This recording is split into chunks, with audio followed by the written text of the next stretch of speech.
you very much, Mrs. Burs, for the introduction. And welcome everybody to today's session on hydrogen projects in the Metropolis Ruhr.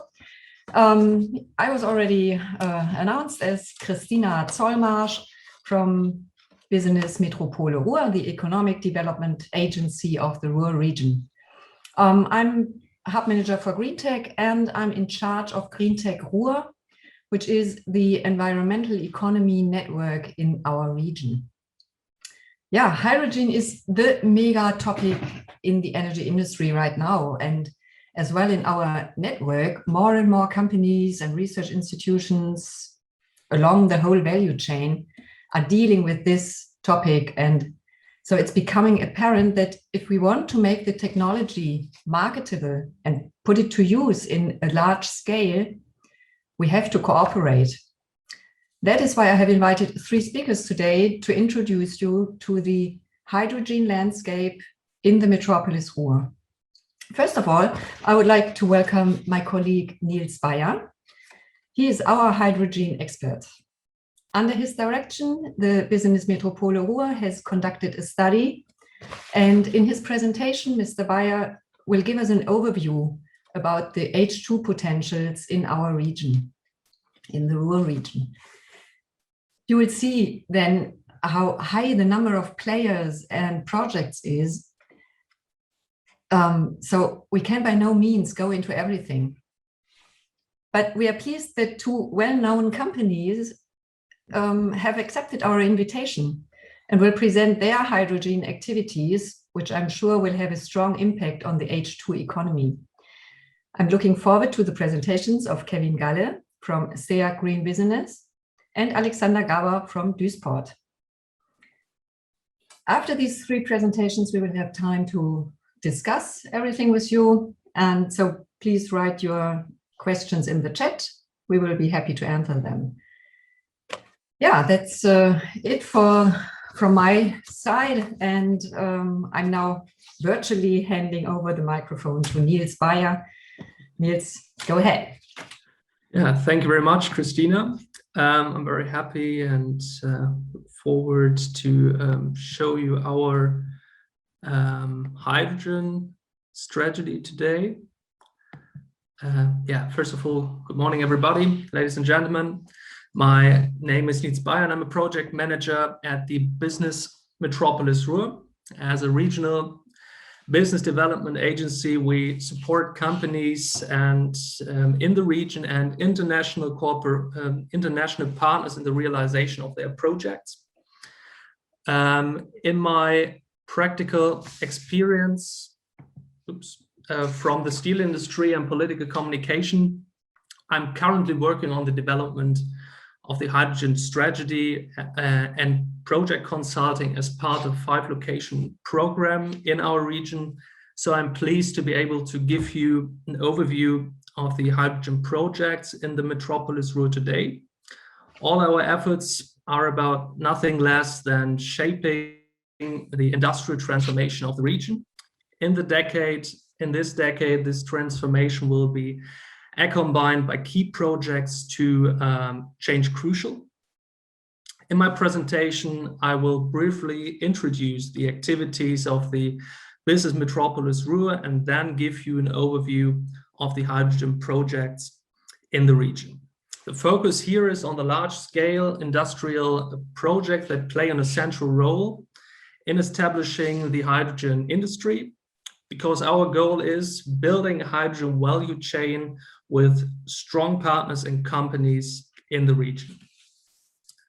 To give you an overview of our work and what our role is in the overall context, I will now give you some overview type information about our organization, the BMR. As BMR, we are the regional business development agency for 53 cities in the Ruhr region. Around 5 million people live in the entire region, the largest conurbination in Germany. To date, we are the strongest industrial and energy region in the country and have been transforming into technology and science region for several years. This combination makes us strong. This combination makes the future of this region and lays the foundation for a successful H2 future.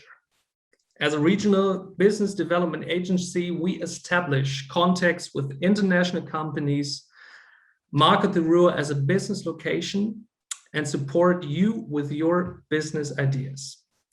We can act as a door opener here. The opportunity region Ruhr offers optimal conditions for the realization of your projects in the hydrogen sector and in all other economic topic or in other sectors in the economy. The German government has also recognized the need for industrial change and launched the National Hydrogen Strategy. 7+2 billion euros are now available for the development of the hydrogen economy. As part of the strategy, national projects and projects involving international cooperation are being promoted because it is clear that Germany will also be dependent on imports for hydrogen production. But why is this important or interesting for the Metropolis Ruhr? Because this is precisely where the players are located who will make the exciting story of the hydrogen future a reality. We have the networks, the infrastructure, and the knowledge that a rapid implementation of the new technology can take place. In no other region in Germany or Europe will you find better conditions for the future of hydrogen, whether startups, corporations, or public administrations. Everything goes hand in hand. To illustrate my point further, we have experience in the use of hydrogen production and in its application. Networks such Greentech Ruhr lay the foundation for connecting all companies in the region and beyond. However, a key advantage is that the industrial core has already been using hydrogen on a fossil basis for years. In the future, it is important that we produce green hydrogen and achieve climate neutrality in our economy. Combined with industry, we have the largest environmental economic activities in NRW. The growth rates alone of 5.9% in the smart energy systems sector from 2010 to 2019 are very impressive. But what does that mean? Very easy. These are the optimal starting conditions for building a hydrogen economy in the Metropolis Ruhr and in Germany too.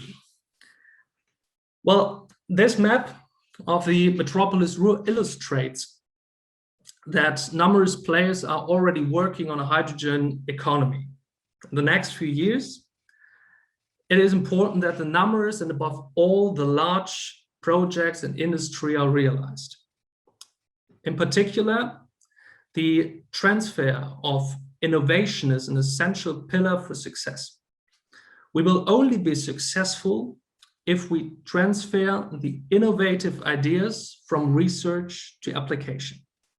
This diagram sums up very nicely what I've just said. Network, committed companies, infrastructure. These essential points enable the further development of existing value chain. In the next step, I would like to give you an overview of concrete project ideas in our region. First, Open Grid Europe in Essen has set out to establish an H2 hub. This hub serves an opportunity to network startups in the region and to bridge the gap between research and industry. Startups in particular are the focus of the activities. The H2 hub is currently in the startup phase and is building new structures in order to gradually promote the development of the startup scene over the next few years. Second, we have the project Get H2 Nucleus. With Get H2 Nucleus, we are venturing to connect regions in Germany, from Lingen and Lower Saxony, and H2 pipelines are to be laid to the Ruhr area and Gelsenkirchen. 130 kilometers pipelines between both locations. Lingen will start with 100 megawatts production, which can be expanded in the coming years. The goal is to establish a functioning and efficient infrastructure in the long term. It is important that government support is available and approval procedures are accelerated. Industry needs planning security and the opportunity to reliably test its technologies. Well, the greatest potential for creating value and protecting the climate is certainly in the steel industry. Steel industry is one of the largest CO2 producers in Germany. The only way to produce steel in a climate neutral way is to use hydrogen. The existing technology of blast furnaces will be converted to direct reduction plants by 2050. Hydrogen, rather than coking coal, will then be the reducing agent for the metal production. Coking plants can therefore only be regarded as an important bridging technology, but they can serve as a value sources of hydrogen until the goal of climate neutrality is reached. Combined with the implementation of the green hydrogen projects, the market ramp-up of hydrogen will thus gradually succeed. But one example, every euro invested in the transformation of the steel industry has a tenfold higher climate protection effect than in almost all other sectors. This is not only where value creation begins, but also where the biggest climate protection level can be used. All in all, with the national hydrogen strategy and the 5-location program, we are laying the foundation for building a climate neutral economy. This is because a further 662 million euros are available for the transformation of the Ruhr region as part of the 5-location program. Combined with other strategies, this will gradually create a new Ruhr region. I look forward to the upcoming project presentations now and the realization of these projects in the next years. Thank you very much. And as we said in the Ruhr region, Glück auf. Thank you very much, Nils. That was a very interesting and impressive presentation. I'm sure there will be a lot of questions waiting for you in the Q&A part of our session. Now our next speaker is Kevin Galle. He is Managing Director at STEAG Green Business, and he's presenting the HydrOxy Hub Walsum project. So Mr. Galle, please go ahead. Thank you very much. Just give me a moment to share my screen. Okay, so hello everyone, also from my side. It's a real pleasure to introduce you to our HydrOxy project. A project focusing on green hydrogen production to support the ramp up of the German hydrogen economy and the steel decarbonization, especially in the Ruhr area. But before I start, I would like to use the chance also to say thank you very much for the organization to colleagues from Business Metropole Ruhr. I think I can speak for all of us that we are all missing eWorld due to this pandemic, and so I'm really happy at least being part of this conference and using the chance to introduce you to our project. Before coming to that, just giving you a quick overview and introduction to myself. My name is Kevin Galle. I'm 32 years old, and I work for STEAG now for roughly 13 years. In total, more than 10 years in energy origination and the business development. And within STEAG, I have two roles. First role is being originator in the trading department of STEAG. And at the same time, I'm the general manager of the STEAG Green Business, which is a company used for joint project development with partners and also with energy-related services provided to third parties. And within the last years, giving you a quick overview, what I did so far is I started with different asset optimization topics, conventional power plants, but also renewables in Germany. And later on, I took care of transferring all these experiences and approaches to Turkey, where STEAG has a huge hard coal-fired power plant, Isken, which is managed now by a new trading entity. And yeah, well, within the last years, I took very much care of topic grid stability and energy transition in Germany. Since 2018, I was head of the project open-sided gas turbine Leipheim, which was a joint venture with Siemens Energy and the municipals in Leipheim to set up a new gas turbine for grid stability purpose in southern Germany once the nuclear power plants are shut down, which we successfully managed to win a tender from Amprion TSO by the beginning of this year and sold the project to LEAG from Eastern Germany. And at the same time, since beginning of last year, I took care of setting up the structure the partnership with ThyssenKrupp here for this HydrOxy project, which we will be introducing to you. So what did I prepare for you? Just a brief introduction of STEAG on the next slide. But of course, the main focus is on our HydrOxy project in Walsum. And in order to show you not just the key facts about the project, but also why can HydrOxy add real value for ramping up this steel decarbonization and hydrogen economy. And also to convince you that this is not just some wording, that there's a real potential for us, which we can add here. And also later on, you'll have the chance to receive the slides, which we'll be showing to you. So we embedded also a link where you can, of course, also access, aside from STEAG, where you can see an overview of our hydrogen activities, also beyond HydrOxy Hub. But STEAG is a company combining engineers and economists with respect to energy. We have a tradition of more than 80 years in Germany, but also abroad, in owning assets, operating them for ourselves, but also to third parties, and with a huge engineering background. We are the backbone of the energy supply in Germany, also beyond the hard coal-fired power stations, who will be shut down within the next years due to the energy transition.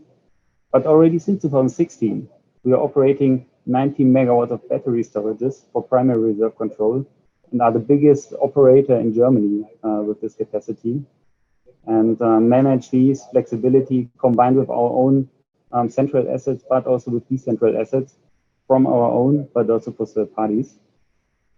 And in the end, STEAG is partner of the industry, and we support the industry with respect to decarbonization. Hydrogen activities are one part of that, which I will be presenting you one piece beginning on the next slide.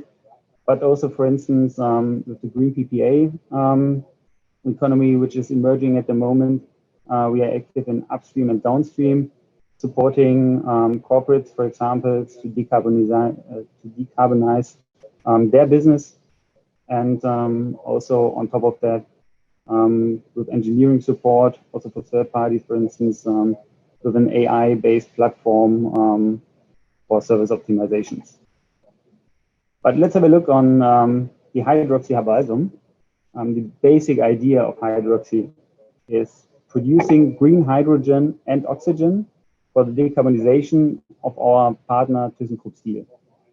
And we are focusing on green hydrogen from the first minute in order to support their decarbonization, like also Nils has shown beforehand, when they start commissioning the new direct reduction plant.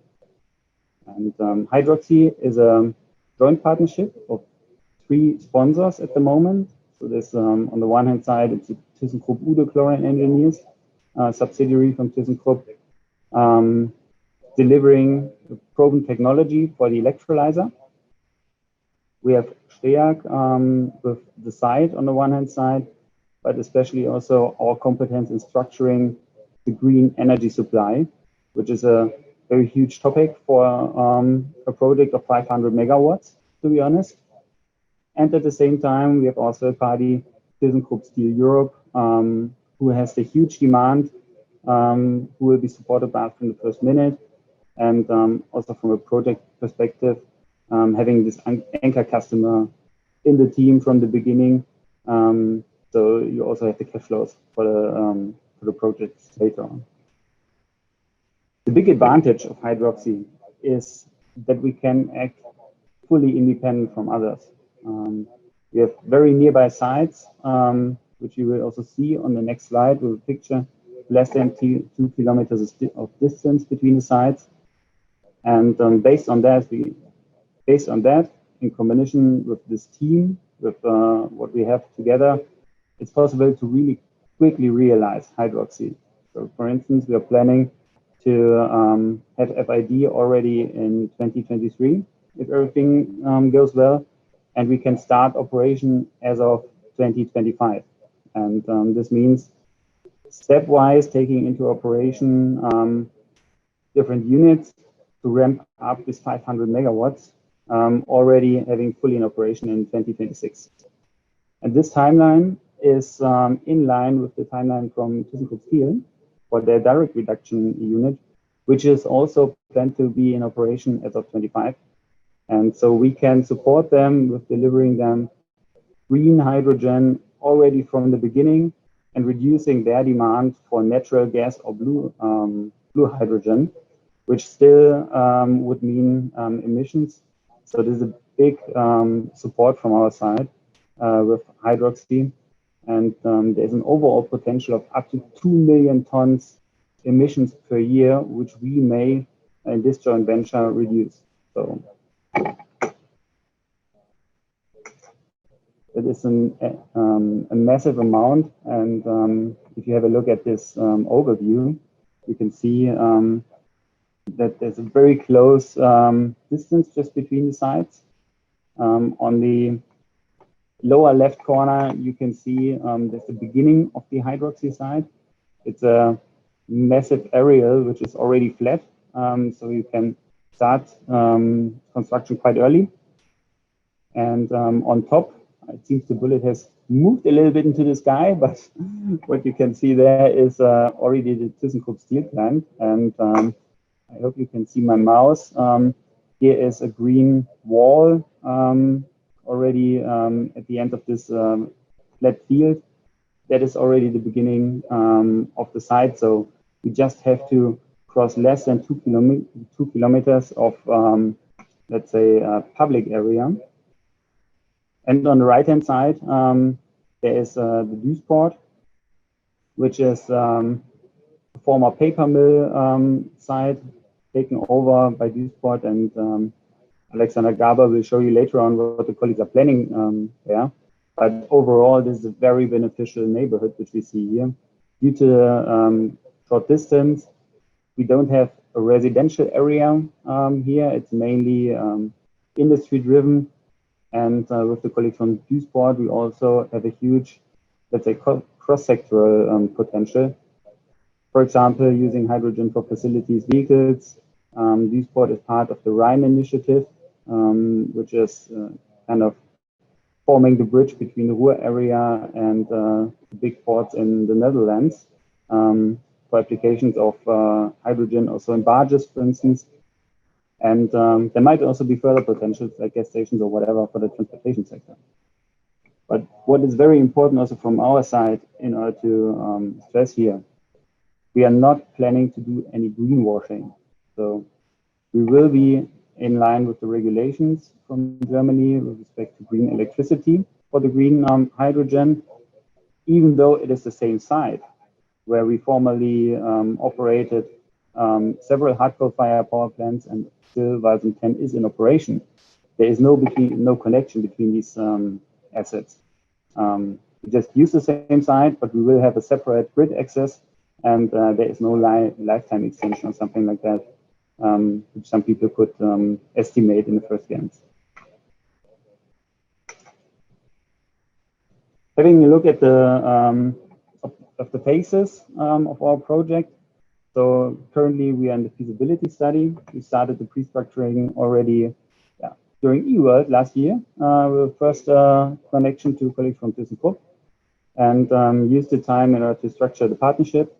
And since end of last year, we are now really in the phase of our feasibility study. And on the one hand side, we are having a look at the technical concept, but basically we know that it is possible to realize that. The question is just what is the framework in the end, being honest, which is much more interesting is the business case in the end. So estimation of CapEx for the technical concept that we aligned on, especially structuring the green energy supply. What is a perfect portfolio, combination of different assets, which we are having a look at in order to really have the possibility to run the electrolyzer as much as possible with real green energy. And of course, what's the price of that? Because this, of course, is the main driver for the OPEX costs in the end. And so we are really trying to optimize this very heavily. And one also piece of the puzzle in the end is the fundamental and regulatory framework. So funding is one topic. IPSAI, for instance, where also our HydrOxy project has handed in an application to the German Ministry of Economics in February this year. But also, which is very important in the end, is the framework and the definition for green energy if you want to produce green hydrogen. Since this is the major component of the costs in operations, this is, of course, a very sensitive topic, and everyone in the economy is currently waiting for that. It is still pending. We've seen the first draft end of last week, but there's still a way to go, and that is, of course, very important that we see a regulatory framework that is reliable in order to enter the next step.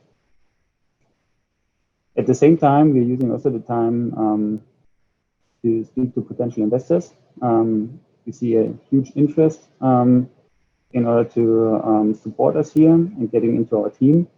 And this investor partnering is also preparation then step for the next project development phase, where our goal is also to have already a strategic partner in the team.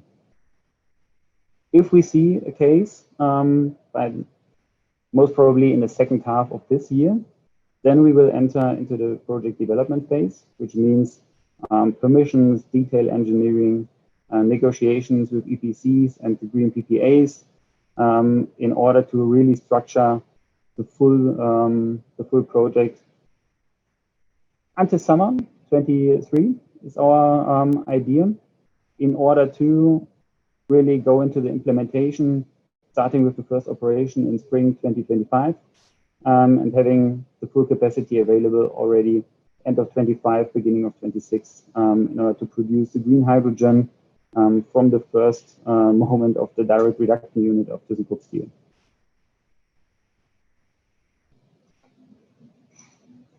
Well, having said that, in the end, there will be an emerging hydrogen economy in the Ruhr area, but also in Germany. You see very many initiatives at the moment. And with Duisburg Steel, we have one anchor customer for our project. We have Duisburg Ruhr delivering the technology, and with STEAG adding the structuring of the green energy supply with green PPA portfolio, but also with a battery storage portfolio. We have already the 90 megawatts in operation.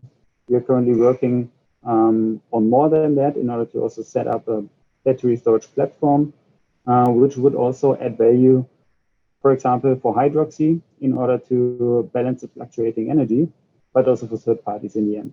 And we are very happy to share our green hydrogen already from the first minute. So we not just want to set up a singular project with Duisburg Steel and Ude. We, from the first minute, want to also support the emerging hydrogen economy surrounding us.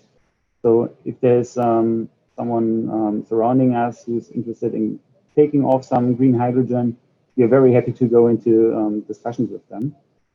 And since we are in the heart of the German industry region, the Ruhr area, Nils presented it already beforehand, that there's lots of things going on that will emerge, different topics in the future. We have Duisport, for instance, the Rhine initiatives, potential to provide hydrogen for barges already in 25, for example. The Duisburg Essen University is working on a fuel cell department in order to set up a hydrogen valley, also focusing on research and development. There's the idea of using hydrogen for the transportation sector, for vehicles, trucks, trains, setting up gas stations. All these sectors may be approached and supported by us.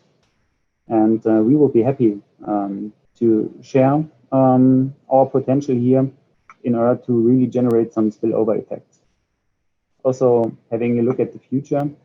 In the future, we will have an overall pipeline system connecting throughout Germany. In 25, most probably we will not have. So this will take until late 20s, beginning of the 30s. So we are able to really accelerate this from the first minute in the mid of the 20s. And if this pipeline system will grow up, for instance, we have a piston gas pipeline directly on site, we would also be happy to integrate HydrOxy in this overall hydrogen economy that is emerging at the moment in order to reach further customers and add additional value. So in the end, HydrOxy can be a first mover and maybe backbone not just for the ThyssenKrupp steel supply of green hydrogen, even for Germany, for the growing green hydrogen economy.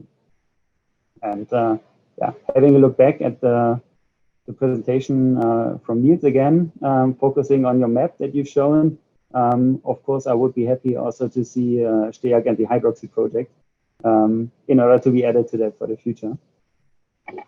No problem. You can do it. And summing that up, thank you very much for your attention. And again, thank you very much for the organization of this conference. If I could spark your interest, if you're interested in taking off some green hydrogen, let's get in touch. We are happy to speak to anyone.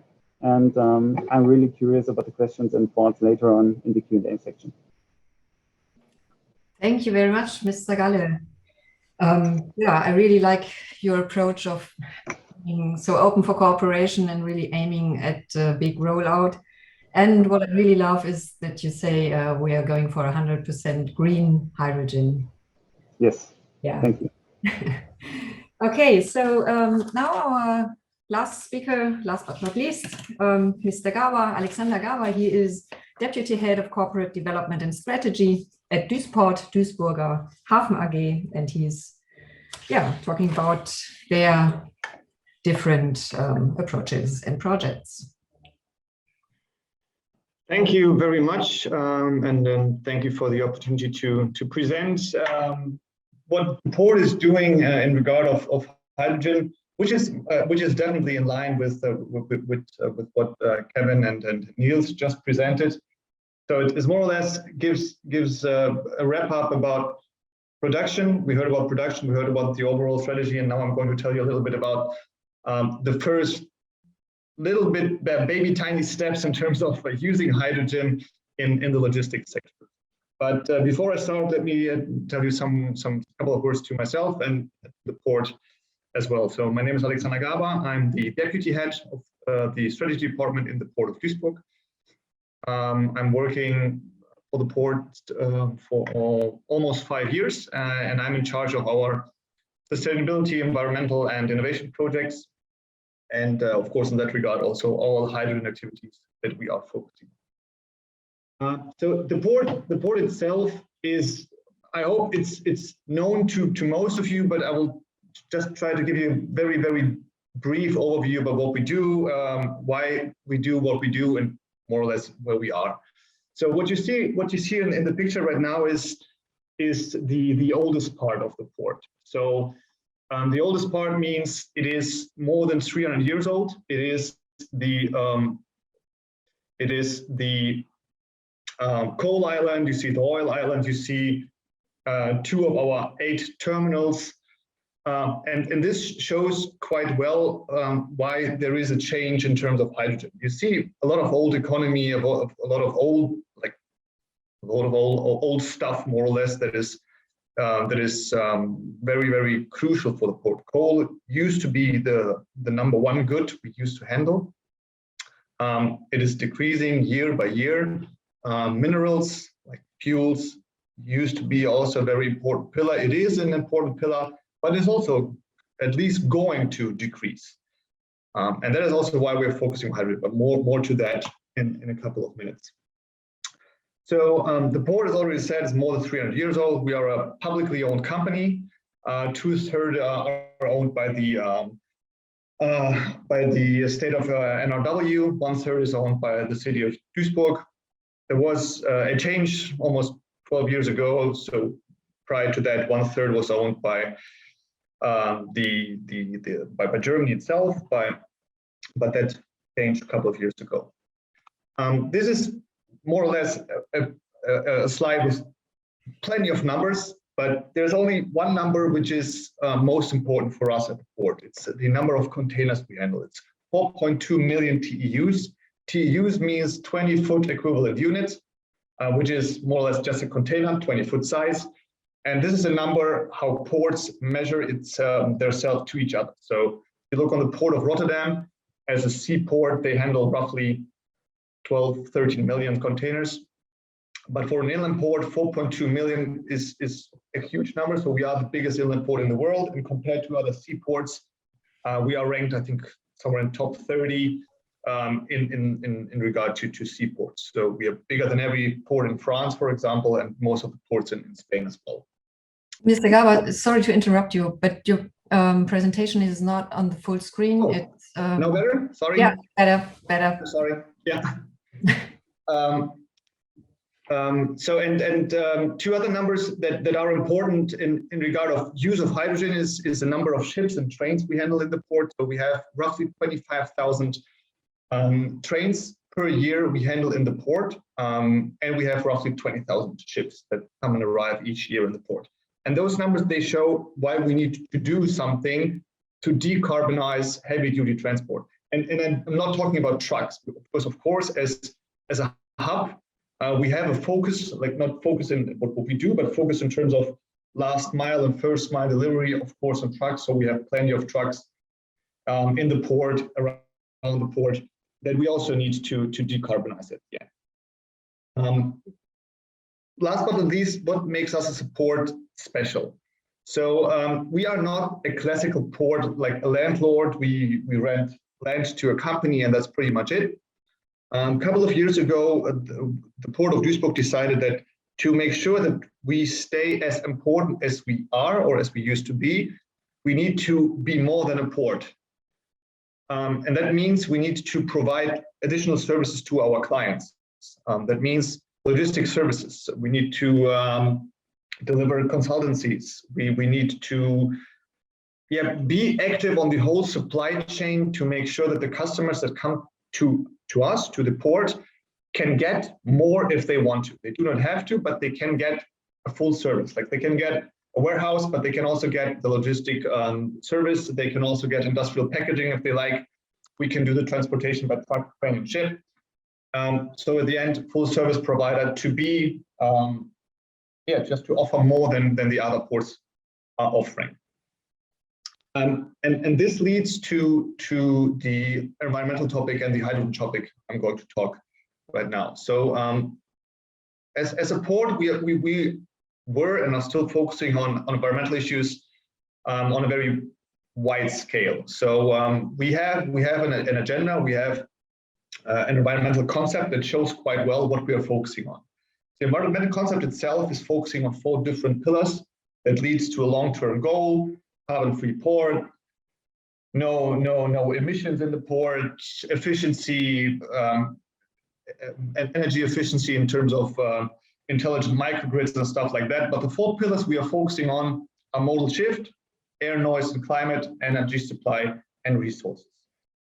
And all those 4, they have some bits and pieces of hydrogen in them, but the one that is most important for hydrogen, of course, is the minimization of local noise and pollution. And that means that we have to at least bring some bits and pieces to the whole market in terms of reducing carbon emissions. And when we do that, we focus, of course, we focus a little on trucks and the classical infrastructure, but we also have to focus on what we can do directly. And this is more or less focusing on terminals, terminal vehicles. This has to focus on bringing partners together, being the networker we are, using our customers and using our wide network to bring the demand side and also the supply side together. Because at the end, if that doesn't work, there will be no market because no one is willing to move and change. And the other part in the environmental concept, of course, is focusing on an energy supply, because hydrogen will be in the first step very important for mobility and industry, but there will be also a point where it might become very important in terms of energy supply and decentralized energy supply. I'm talking about hydrogen CHPs. If we want to switch from gas to hydrogen, this is also an option. So we need to look on that as well. Going from that to what we do in hydrogen. When we talk about hydrogen in the port, we look on 4 different areas we're focusing on. 3 of them target more or less the heavy-duty transport, and 1 is focusing on our core business, being a hub, being a port. So the first one is focusing on ships, which is Project Rhine. Second one is focusing on locomotives. Third one is focusing on trucks, and the last one about focusing on ports. So what is the Project Rhine focusing on? The Project Rhine is more or less the first project which is trying to build up a green supply chain or a green transport corridor from Rotterdam via Duisburg to Cologne, Düsseldorf and Neuss, focusing on barges, so on inland ships. And this project has the goal to bring the demand side and the supply side together. So what we are doing here is we are preparing 3 different studies which are trying to focus on all pieces that are important to make sure that this transition for ships is working. So we are focusing on the technology side. So we are trying to, a lot of companies, a lot of partners, we're trying to make sure that when there is a development in terms of technology, when there is a development in terms of ships, that we pick the right technology, we pick the right pressure for the ships, for the tanks, we pick the right pressure, we pick the right technology in terms of handling, fueling of ships. So are we going to fuel them via bunker station? Are we going to switch containers? And questions like that needs to be answered. Of course, we're looking on regulations, which is more or less the most important issue, because regulations are not in place right now. It's not only on ships. Regulation in general for hydrogen is a very, very difficult topic, and Kevin also talked about it. Regulation for pipelines, which is another paper, which is way more difficult than looking on heavy duty. But regulations is a very, very big issue, especially looking on pressure to use containers or transporting hydrogen, because right now most projects are focusing on 350 bar use of hydrogen in containers. But what we need for heavy duty is more pressure to get more hydrogen on board, using less space, because if you waste space in heavy duty transport, you waste money. And since margins are low in logistics, you need more space to transport and less space for fuel.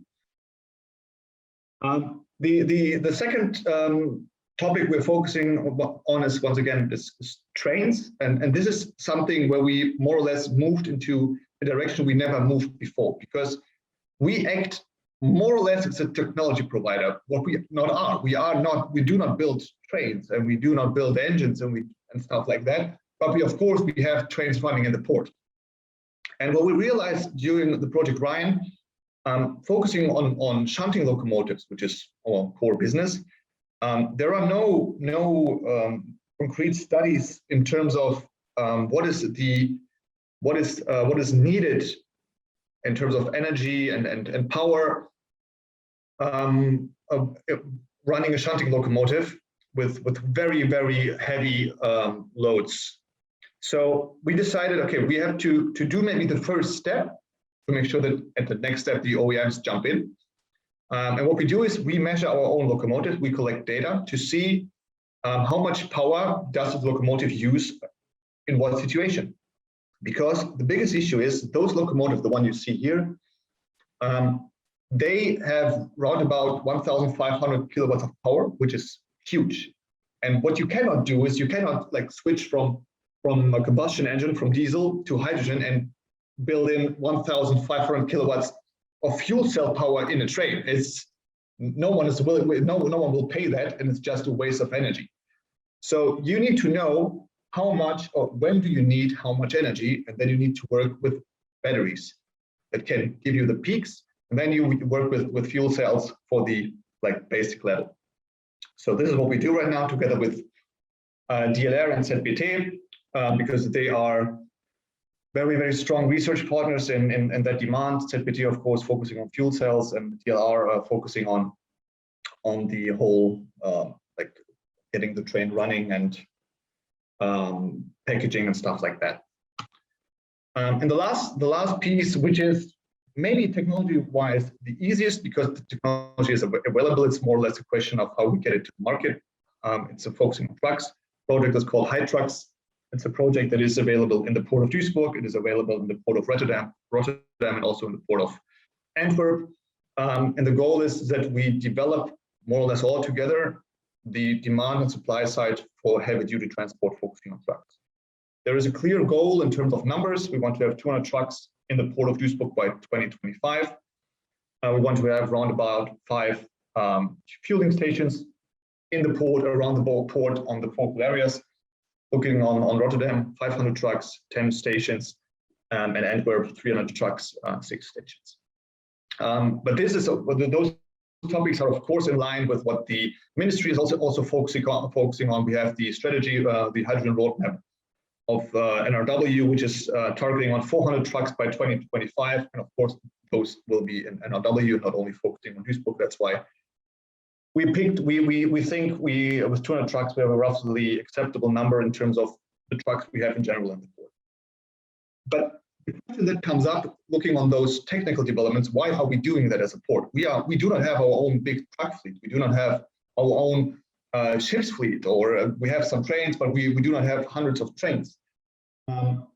But if we want to make sure that we as a port are connected to the development in the hydrogen market, we need to look on those topics, because like you all know, hydrogen market is highly dependent on the demand side, but it will be also highly dependent on the import side. Of course, we will have some on-site production plants, like Kevin presented it, but those will cover, they will cover some demand, but not, of course, not all of it, especially not the whole demand from the industry, and also not the whole demand from the mobility sector. So the main reason why we are focusing on those technology projects is because the main goal of the port is to become, or to play the role it always used to play, being a central hub for import, distribution of hydrogen, but also ammonia, methanol, and products like that. So we already handle those products. We handle methanol, we handle ammonia, we have those products in the port, but they are not green right now. They are more or less all gray.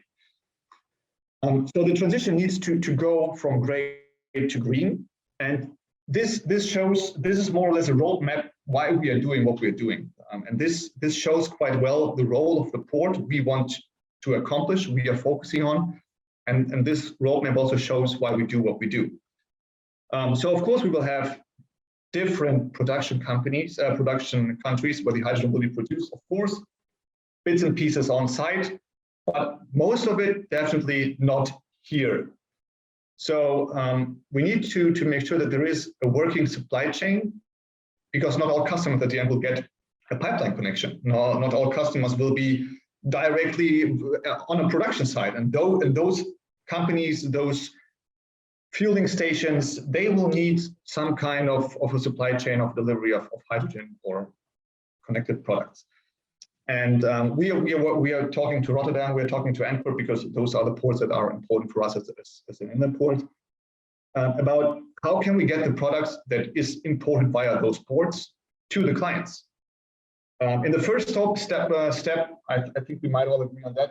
It will be more or less ammonia or methanol, because those are products easy to transport in terms of bringing it to the clients. But then you need to talk about cracker, like how do you get those products back to hydrogen if you need hydrogen?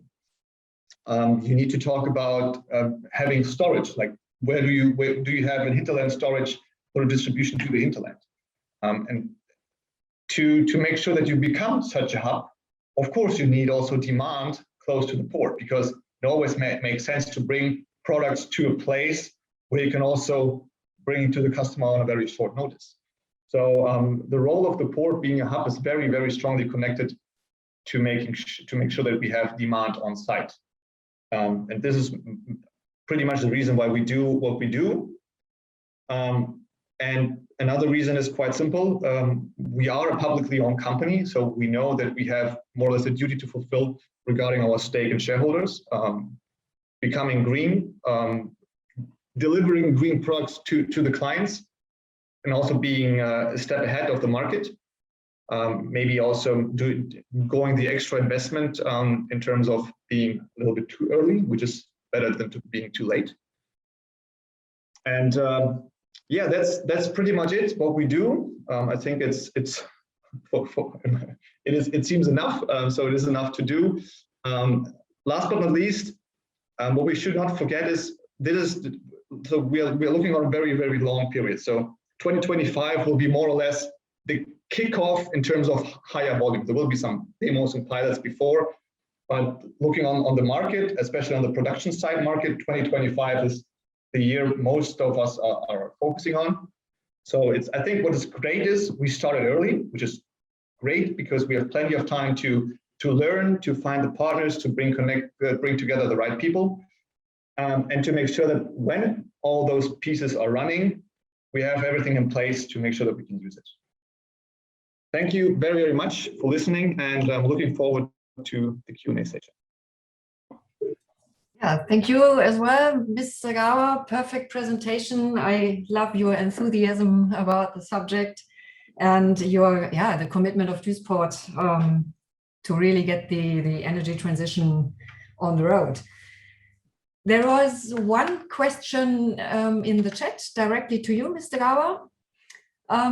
Somebody asked, it is Mr. Engelmann, he's asking, with regards to the port, is unloading of hydrogen via LOHC or ammonia possible? Yes, it is. So LOHC is nothing special. It is a product which used to be handled already in the port because it is pretty easy to handle. Ammonia is not that easy, but it is possible. So ammonia is just a chemical thing that is pretty hard to handle in terms of dangerous goods. But yeah, we can handle it, and we will have those. We have and we will have those storage facilities also in bigger scale than we have them right now. Okay. So for the moment, I don't see any questions in the chat. Just a compliment, great presentations, great prospects for the future. Give you this feedback. So yeah, let me put some questions to you. Maybe I start the round again with Nils Beyer. What do you think the political framework conditions, which conditional framework conditions are needed to really market ramp up for hydrogen? Yeah, thank you. It's not easy to answer that question, but I think that the companies in our region need reliability and a commitment on the part of the politicians. Well, I think it cannot be that the politicians talk about the future of hydrogen, but so far no framework conditions have been defined. In the context of the amendment of the Energy Industry Act, it is important that we regulate the hydrogen on an equal footing with natural gas and pave the way for old natural gas pipelines to be used for feeding hydrogen into the grid in the future. Furthermore, we do not need to subsidize our industry. What we need is targeted support for innovative technologies that are not yet economically efficient because the volumes are too low. This is where models like carbon contract for difference can come in and support the market ramp up phase. Simply increasing the CO2 price will not lead to a transforming of the industry. On contrary, this one-dimensional instrument would prevent new investment, be more expensive for the state, and slow down transformation process in the Metropolis Ruhr and in Germany at all. And so I think that it is a big challenge for the next years. But our goal has to be that we create the industrial transformation cheaper for our companies here and create a complete new infrastructure that we can put in the hydrogen into the gas pipelines and, for example, the ENGW on the state level has to come to a new commitment that our companies can invest in new infrastructure and projects there. Yeah, thank you. Before I come back to a question in the chat, maybe to you, Mr. Garbar and Mr. Galle, what do you see as the obstacles? Is it the political framework, or what else is our big problem right now? Well, I can. Yeah, let me start. And you might add. And well, of course, we need a reliable framework in the end for investments. If there are open points, no one can enter into investment decisions in a huge million euro amount. For us, for example, I stressed it already earlier during my presentation, the regulation for the green energy supply in order to produce green hydrogen is crucial in the end. And that's something that's not just a STEAG and HydrOxy topic, that's a topic which has which have all projects in common in the end. We have IPCEI going on at the moment, and in the second half of this year, hopefully, projects will be able to finally apply for IPCEI funding, but you cannot apply for that if you do not have a reliable framework in the end, because you need to, of course, hand in your business case. And if the most important cost component is missing, that's, of course, you need to then work with kind of contingencies, etc., which should be reduced as much as possible in the end. We've seen the first draft of this regulation end of last week, and we have handed in by the beginning of this week also as STEAG our comments to the Energy Ministry. In the end, what we've seen, I have mixed feelings, honestly. On the one hand side, I'm happy that the restrictions are not too high, because in the end, we want to produce green hydrogen and we want to stick with them. We will source green PPAs. It's proven in the end where the electricity is coming from. There's no greenwashing, etc. from, I don't know, water in Norway, for instance, or Austria. But on the other hand, we have this limitation to 6,000 hours operation time during the year, which is on the one hand side better than some, I don't know, location restrictions in the end, in order to incentivize system beneficial operation of the plant. So of course we then will have a look where are the most beneficial hours to produce a green hydrogen. On the other hand, it's a bit random. This is bigger because there is no explanation where it comes from. On the other hand, yeah, it's better than what has been discussed beforehand. So there were discussions around 2,000 or 3,000 working hours per year, which in the end doesn't make sense. It just makes it more expensive, and this increases the funding demand. And of course, you need to have further projects, and you lose the potential of the few ones which are there at the moment. So, as I said, mixed feelings with that, but the biggest topic in the end, talking about reliability, is that there's a door opener included in this package, saying that until end of 23, the German government may add some further restrictions like locations, etc. That, of course, is a showstopper for any investment decision in the end, because you cannot say we are willing to invest more than 100 million, for instance, for example, or a huge million amount into something which has this regulatory risk included. And that's something there I really need to ask our government in order to have a second look at that, because this is something not just HydrOxy, but also all the other projects will have a leg there. Okay. Thank you for your opinion, Mr. Garbar. Yeah, so I think that there are, in focus, looking on what is important for us, two issues that are at least important, or obstacles that are important that we come over to make sure that the market is running in. First one is regulations, what Kevin just said, but also regulations in terms of like BIMSch-Verfahren in Germany. There is no clear regulations how you handle small electrolyzers. There's no, like, you always are somewhere in between. You do not know, is it the fourth BIMSch, is it not the fourth BIMSch, like which number is it? There is no clear regulation. So when we talk to customers in the port that want to have a small electrolyzer just to have a demo, we say, look, we can help you somehow, but it is yeah, it depends on the guy you're talking to, which article you in.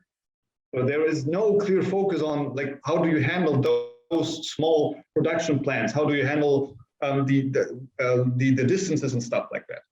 And the last piece, which is very, very crucial in terms of getting the market running, is funding.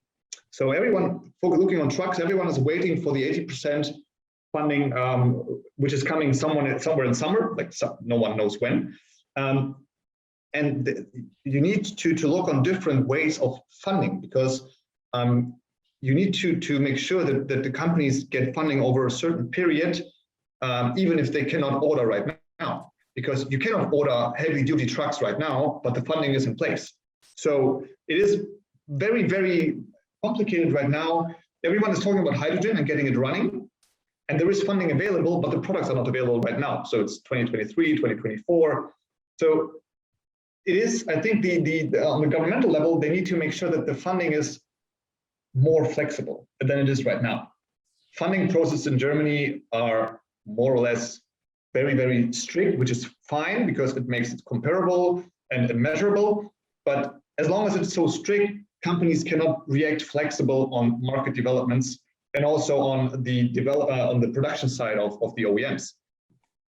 And then again, regulations focusing on different modes of transport. I'm looking on trains and looking on the time period you need to get a permission on running a new train on public railroads. It might take up to, I don't know, 5 years, something like that. So you can do the development right now, the train might be in place, but when you can get like an extra permission, which is also costs time and money.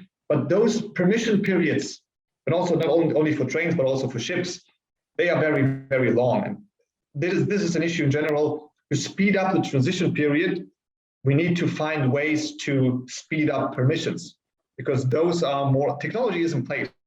We have fuel cells, we have tanks, we have the technology, we have everything we need. But everyone is a little bit, I'm not pessimistic, but like, look guys, we can do it, but permission, think about that. Think we can do it right now, but what about the ifs and whens, and for trucks, what about ADR and stuff like that? Those questions need to be targeted like directly, because the chemical industry, which might be the biggest applier or user of hydrogen, they say, okay, if on trucks, we need ADR, but those trucks are not in place right now because ADR is not the easiest thing to handle. So those bits and pieces are quite complicated. Yeah, maybe with Corona, we saw that sometimes if it's very important, permission processes can be speeded. We have to reduce bureaucracy to start the progress there. I think that's most important. What you have just said, Alex, in the last 2 minutes, and I think that we have to coordinate the different part of industry. Then that we can say the steel industry needs these conditions, and the chemical industry maybe a special hydrogen infrastructure for their products, maybe, and the ENGW on the state level discuss these things, and I think that the politicians have to decide now which way we want to go in the next few years, that we reach the aim, that we get reliability and a commitment there. Yes. Okay, let me quickly pick up 2 questions from the chat. The first one is to Kevin. In case I missed it, where is the renewable electricity coming from? Yes, I mean, this is one thing, as I just explained. On one hand side, we need the framework, what means renewable energy in respect to green hydrogen. But in the end, we are planning to contract green PPAs, mainly from Germany, most probably, which will be in line with this regulation. And our plan is to structure a portfolio. So you will have a basis, for example, based on offshore wind, which is, let's say, the highest amount of working hours per year. And we will add this with solar PV for the daytime and the wind onshore for the night times. On a statistical basis, you can very good add and combine these technologies. And you're already able to have even a time equality of more than 70%, just using a clever combination of these technologies. On the other hand, for 500 megawatts, for sure we need lots of green PPAs in order to contract this. And due to that, I'm also happy that it's that the government said it's okay to use, for example, post-EEG assets in order to support us, because that's a topic which we all have. In the end, there will be a huge demand for green energy in the future, coming from green hydrogen, so from the electrolyzers, but also having a look at the whole economy. In the end, for industry, very often decarbonization means electrification. So the emission reduction is handed over to the energy sector, and this means there will be a very huge demand for green energy, and this will, in the end, incentivize new assets going into the project stage and into operation. So we see, of course, that will be challenging in the beginning, to contract the whole capacity, but there is an increase of available assets in the future, and we will contract them with those green PPAs in order to have a direct connection between our electrolyzer and these assets, to prove that this is no greenwashing, that there's a real green electricity supply, which is most probably not coming from on-site, realistically, but it is in line with regulation and it's sustainable in the end. Okay, thank you. I hope, Mr. Schlafmann, this answers your question. Otherwise, please write again. And yeah, many thanks, he says. Okay, so the next question is not clearly addressed. I think it's to all of you.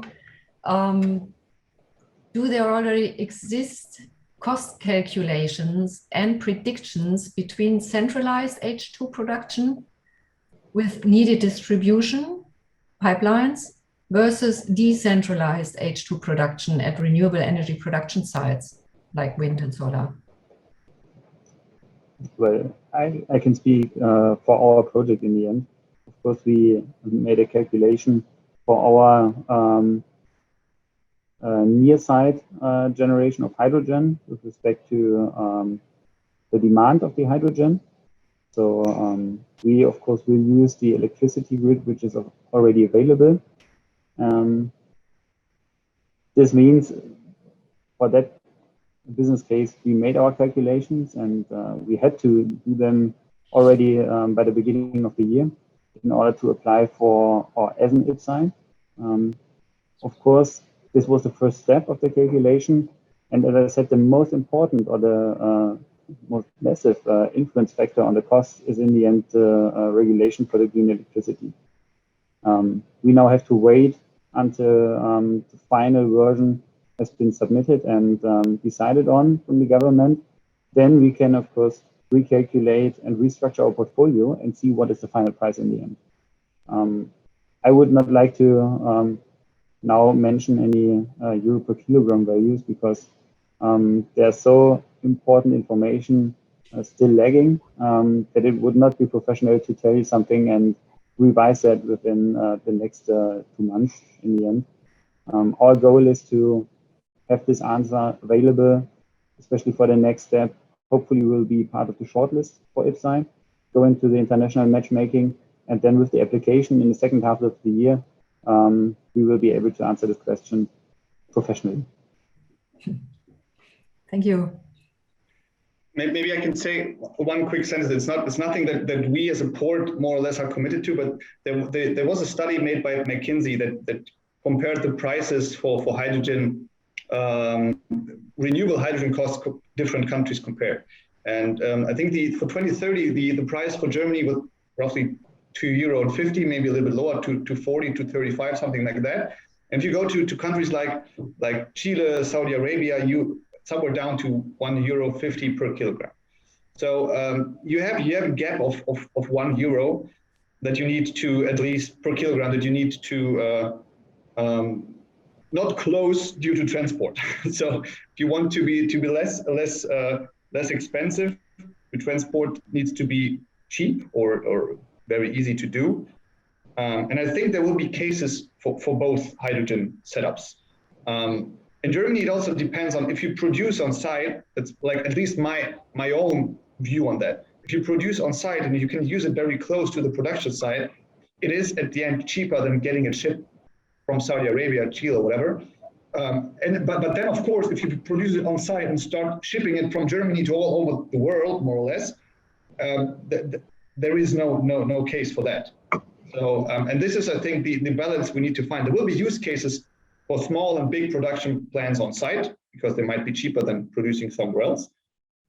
But big scale, like very, very big scale, and getting it like everywhere and still need to transport, we will at least be dependent on production somewhere else.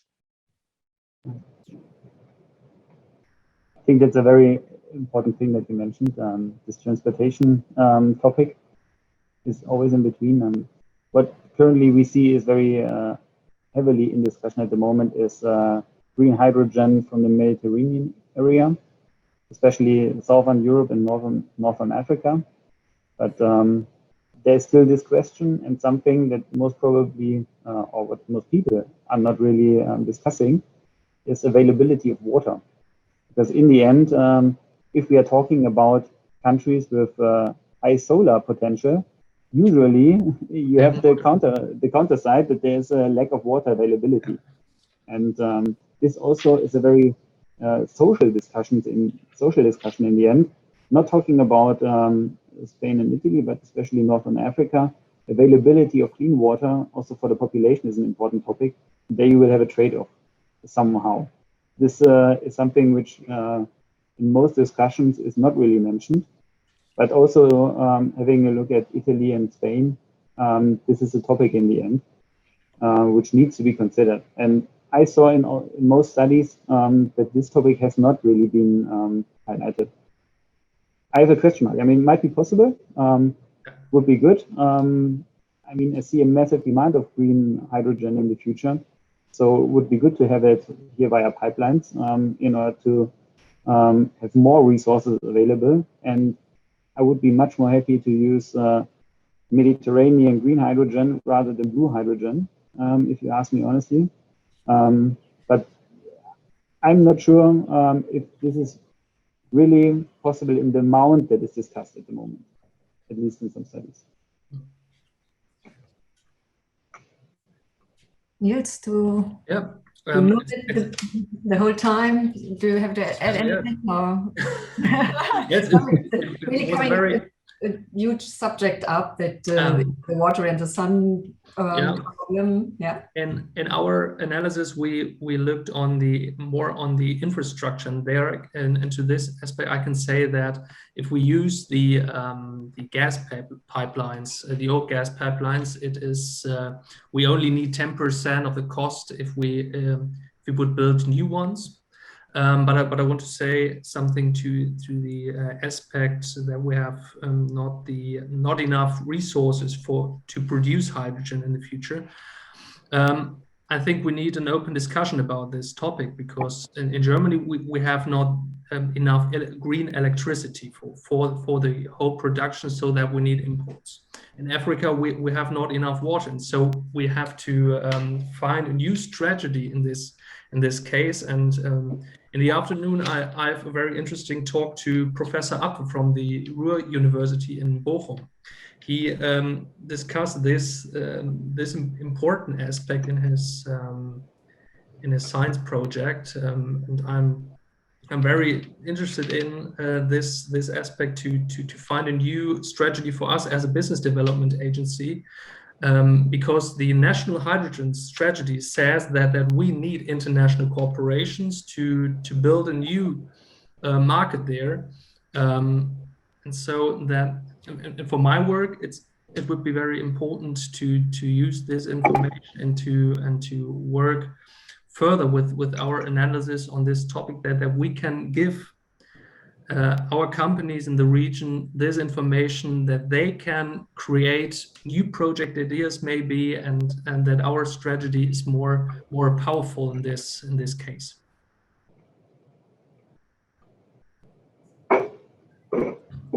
So maybe I address Mr. Garbar again. What do you think about our region? How what does our region need, and what does it make so interesting for implementing hydrogen technology? So the like what it needs, I think we have more or less everything in place. So in general, if you look on the hydrogen market, you need a lot of players to make sure that you have the demand and supply side. So you need industry, chemical industry, steel industry, energy industry. All those big players, we have them in place. Yeah. And then you need mobility sectors, and then we are not the only port here, so we have a lot of strong ports with a lot of movements. That is also very, very important. And of course, maybe the most important piece, at least in the beginning, is the whole research part we need to have. And looking in Duisburg, we have the university, we have the ZBT, but looking further, we have Fraunhofer Umsicht, we have Fraunhofer IML, we have DST. Like, we have plenty of different pieces that are crucial for being successful. And looking on the developments we had in the last couple of weeks, the Technology and Innovation Center that is planned in Duisburg, the Higher Region Rhein-Ruhr, Verein, I'm just looking for the English word, we have founded in Duisburg, bringing together those partners together. The ambitions we have on the Metropole Ruhr talk, where we bring those pieces all together. So there is everything is in place. I think the very, very difficult part at the end is bringing those tiny projects we have everywhere, bringing them together and not have tons of island solutions and tons of one truck here, one truck there, one ship here, one ship there, and no business case for the supply side. Perfect summary. That's more or less what I could say as a summary of our presentation, our session today.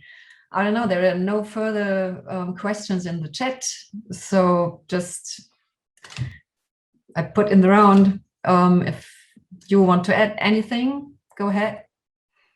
Otherwise, we can just briefly explain the one-to-one feed date possibility afterwards. Maybe I can just add to what Alexander just said. That's also something which we really think makes the Ruhr area very interesting. I mean, in the end, the picture which also in my background, which I had in my presentation, really sums it up. Everything is available in very short distance. That is the big advantage which we have in the whole Ruhr area, and where we see a big potential. Even if you start with some smaller projects, they might be combined quite well in the future. And also from the politics, we really received some positive feedback, because I mean the whole Ruhr area is in a structural change with whole step out of the coal, which from a sustainable point of view fully support. In the end, employment is a big topic in the end. Having a look at our neighbors and partners from ThyssenKrupp Steel, it's also a very important step, how to secure future-oriented and very attractive employment possibilities. And that's something where we got very positive feedback, because we really support this quite early.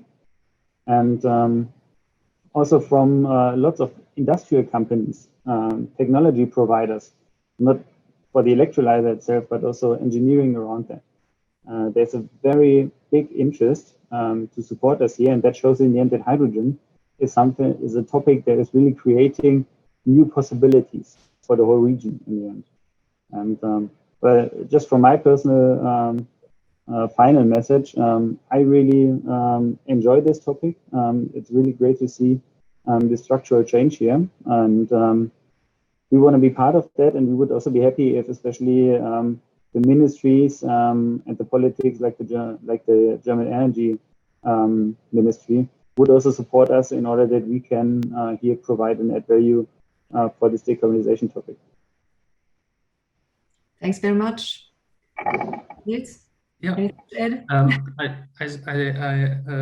saw the last question. I think that to answer it first on this aspect. Yeah, well, I think that is a big challenge for us in the next years. But on the other hand, it's a great chance to create around about 130,000 new jobs in Northern Westphalia, and around about 40,000 jobs in the Metropolis Ruhr. Yeah, my final message is that I'm firmly convinced that in 20 or 30 years, we still need industry in Germany and the Metropolis Ruhr. First, the crisis in particular make us realize that industry is the engine of positive change. Mainly, without the interaction of science and industry, no innovations would emerge. And my last message is our goal must be to create the right infrastructure at first, enable favorable mark ramp up of the new technology, and coordinate the processes as a business development agency, and promote a transformation and not just the innovation part, because we have to coordinate it and to connect it in this case. And this must lead to creating jobs and knowledge in the region, like the 130,000 jobs in Northern Westphalia. And so I think that is more a big chance than a big challenge. But I'm I'm looking forward, and I'm very happy what will come in the next few years, that we can cooperate with our partners, support them. And I think that we could manage it, and that we have to manage it. Thank you very much. So on the point, 2 minutes left. Thank you, all three of you, for your very well prepared input. And we can always, you can always, the listeners, participants of the session, address to us, the business Metropole Ruhr, and I love to integrate more companies and institutions in our network, Greentech Ruhr. We are also taking care of the hydrogen subject.